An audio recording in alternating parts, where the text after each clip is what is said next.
చెప్పండి. ముఖ్యంగా ఏదైతే వర్షం పడ్డా కావచ్చు, లోతట్టు ప్రాంతాలు కావచ్చు, గత ప్రభుత్వంలో చూసుకున్నట్టయితే మంత్రులు కావచ్చు, ఎమ్మెల్యేలు కావచ్చు సందర్శించి అక్కడ పర్యవేక్షించి అక్కడ సమస్యలు చూసేవాళ్ళు. కాకపోతే ఈసారి హైడ్రా కమిషనర్ వెళ్ళడం ఏంటి, అక్కడ వెళ్ళినప్పుడు సందర్భంలో అక్కడ ఉన్నటువంటి స్థానికులు ఘెరావు చేశారు. ఎందుకోసం అసలు?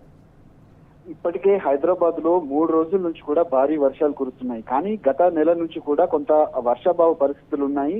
అప్పుడే జిహెచ్ఎంసీ కావచ్చు, ఇటు ఏదైతే ఉన్నటువంటి హైడ్రా సిబ్బంది కావచ్చు, జలమండలి అధికారులు ముందస్తు చర్యలు ఖచ్చితంగా తీసుకోవాలి. కానీ ఇప్పుడు హైడ్రా తీరు చూస్తున్నట్లయితే కేవలం హైదరాబాద్ లో ఇళ్లు కూల్చడానికి తప్ప కనీసం వర్షం పడితే అక్కడ ఉన్నటువంటి పరిస్థితులను కనీసం అంచనా వేయలేకపోతా ఉంది.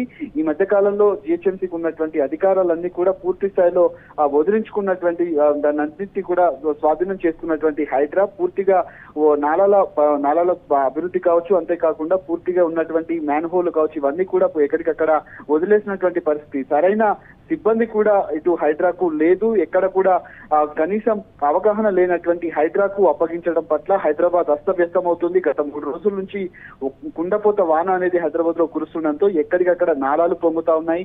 రోడ్లన్నీ కూడా జలమయమై వరదల్లో పారుతున్నటువంటి పూర్తిగా నదుల్లో తలపిస్తున్నటువంటి సందర్భాలు అయితే కనిపిస్తున్నాయి.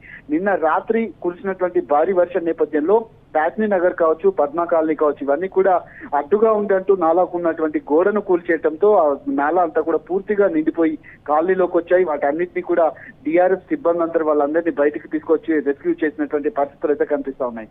హైడ్రా తీరు ఎక్కడికక్కడ వివాదాస్పదంగా మారుతుంది. ఒక బతుకమ్మ కుంటను ఉన్నటువంటి పైప్ లైన్ ను పగలగొట్టి దాన్ని అక్కడ ఉన్నటువంటి చెరువులుగా మార్చుకొని అక్కడ ఉన్నటువంటి నీళ్లను వెళ్తున్నట్టుగా సంబరాలు చేసుకుంటున్నటువంటి హైడ్రా ఇప్పుడు వివాదాస్పదంగా మారుతుంది. హైడ్రా తీరు ఎక్కడికక్కడ కనీసం మ్యాన్ హోల్లో మట్టిని తీశారు, కానీ ఆ మ్యాన్ హోల్ల పునరుద్ధరణ కావచ్చు, అంతేకాకుండా నాలాల పునరుద్ధరణ ఏమాత్రం అభివృద్ధి కార్యక్రమాలు ఎక్కడ కూడా చేపట్టలేదు.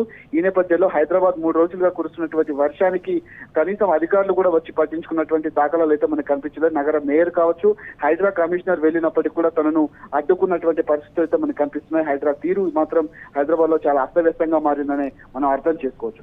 Right, thank you Kiran.